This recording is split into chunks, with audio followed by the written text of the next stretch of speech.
How can we begin to accept ourselves as we are on a conscious human level?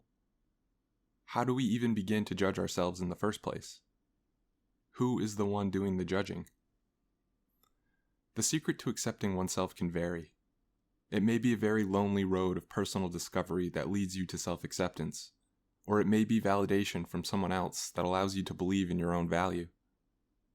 Either way, the burden lies on you for that acceptance. You will always be the one doing the accepting or rejecting. Or at least the you think you are will be. The thinker of thoughts, the doer of deeds, the believer of beliefs. But is this thinker, doer, believer even necessary? Does it even actually exist? If this self-acceptance relies on this internal thinker's praise and judgment, shouldn't we just do away with the thinker altogether? Sounds scary, right? Well, let's see. Do I even need to think in order to perform 99% of my daily responsibilities? Do I need to think in order to wake up? No. Do I need to think to know that I am hungry and should eat? No. Do I need to think in order to walk, run, exercise, breathe, pump blood to my heart, etc.? Do I need to think in order to defend myself from an incoming attack? No. In fact, the body will react even better if you aren't thinking during an incoming attack. Why? Because thoughts in the form of language create duality. If I'm thinking defend left, that eliminates my awareness of the right side. If I think an attack is incoming from above, I become vulnerable from below. Even when I do believe that I require a thinking mind to do what I need to do I really? Let's say I forgot to feed my cat today. Suddenly this realization occurs, oh, I forgot to feed Snowball. Did you, the alleged thinker of thoughts, choose to remember that? Or did it just arise in the brain naturally and then you responded to it? If you chose to remember it, wouldn't that mean you never actually forgot and therefore wouldn't need to remember? As Sam Harris says, we don't choose our thoughts. That would require us to think them before we think them. Isn't distraction the main cause for most of our forgetfulness? Distraction by either external stimulus or mental activity? Why did I forget to feed Snowball? Because I was distracted by something else, right? I was either thinking about something or physically invested in something. In other words, I was playing the role of thinker or doer during the time when I should have been present. If I were present, I would have been aware of the time and the hunger-fueled affection my cat was trying to give me. Instead, I let my thoughts carry me somewhere else, to the television, my computer, or maybe a book, a memory. As a perfect example, as I was writing the script, I took a small break to go do laundry. Instead of just doing the laundry, I instead continued to think about where I wanted this script to go and how I wanted the last paragraph to end. And out of nowhere, bam! I caught myself loading quarters into the dryer while I had meant to put them in the washer. Afterwards, in this washer-dryer debacle, I felt the urge to label myself as stupid, even though I know I'm very capable of successfully doing laundry. This is a mild example, so the shamefulness is light, but you can imagine the pain and judgment one could potentially cast upon themselves if the scenario was more dramatic. This is where the self-judgment begins and the self-acceptance ends. Since the average person identifies themselves with this thinking mind that is so susceptible to distraction, they reap the rewards of not only its good deeds, but also the bad. Now for the way out of this mental trap. To free ourselves from old mental patterns and the weight of our past successes and failures, we must disidentify with them. This can be a difficult task when the person is focused solely on releasing the negative aspects of their personality, since the shame of trying to brush off the past like it's nothing tends to create more guilt.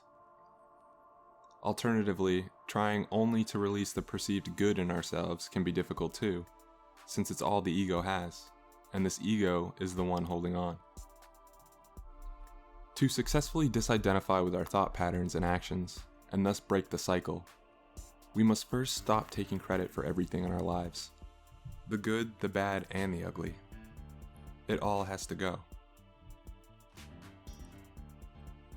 If you create a beautiful work of art, give it to somebody as an anonymous gift.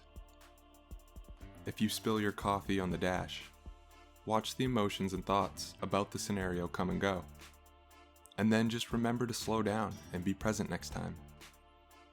If you tell a funny joke, don't get angry when you hear your best friend retell it at a party later that year. If you just got promoted at work, great. Don't think about it. Just do your job, clock out, and go home. None of which should require a thinker inside the mind narrating everything. Our goal must be to get rid of the idea, for the most part, of a doer inside the body choosing everything. Without this concept of a doer trying to do everything, we begin to realize that everything still gets done. This doer we imagine living inside the body didn't have to try and make the body breathe, it would just breathe. This doer doesn't pump blood to our heart, it doesn't teach us to walk, and it wasn't the one who gracefully dodged the last pothole we almost stepped in. This doer was just a concept, and letting it go is like releasing the weight of a vague responsibility we have carried with us for so many years. This weight is also the thing that causes us to judge ourselves. Without the weight of the doer, we can laugh at ourselves with love. This alleged doer is super crafty and does everything in its power to convince itself that it is actually doing something. This is key. We are only able to stop identifying with a doer when we see for ourselves that there is no doer. To do this, we need to watch our thoughts like a hawk.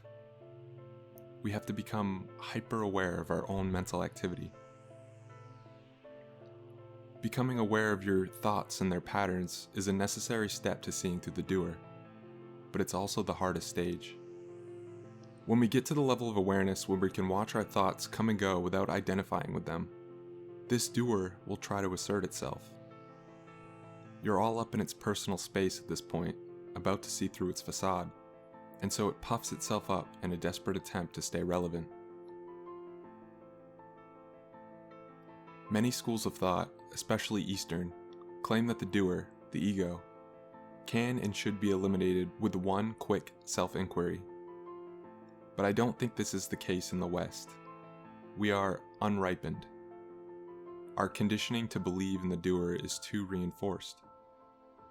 My advice would be to practice gaining awareness of thoughts for a while, without identifying with them, as this should weaken the doer's roots. Don't worry about the contents of the thoughts, just let them come and then go. Remember that the mind grows thoughts like a field grows grass. It's just what it does. These thoughts don't have to become anything other than suggestions generated by the brain. After you've truly seen the space that exists between you and your thoughts, the doer will start to feel less and less substantial. Because the doer itself is just a thought. It's simply the root thought, or the I thought.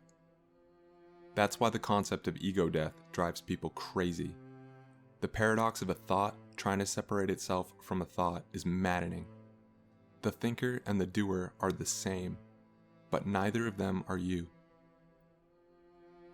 There will be times when the mind will say to you, "Yeah, I know this is all a game, and I know these are just thoughts.